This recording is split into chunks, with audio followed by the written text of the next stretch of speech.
Welcome to Kenton's videos. Enjoy the video. You begin by opening Wallpaper Pix and signing in. This links your saved images. Upload one image now or paste a URL. Do it immediately so you can see results. Make sure you pick the device profile because aspect ratio determines cropping.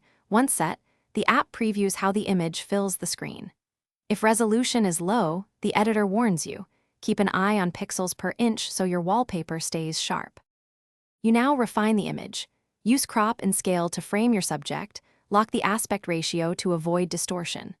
Once done, apply color corrections and sharpening sparingly.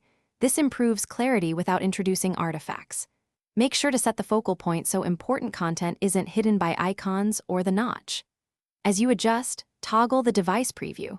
This shows how widgets and app icons interact with the design, preventing you finish by exporting at the exact device resolution and choosing the correct format, JPG for photos or PNG for transparency. Then install the wallpaper. Use AutoFit for a quick result or manual positioning to nudge placement precisely. Test it on the actual device to confirm alignment. If things go wrong, re-export at higher PPI, verify the aspect ratio matches the target, and clear the wallpaper cache before reinstalling.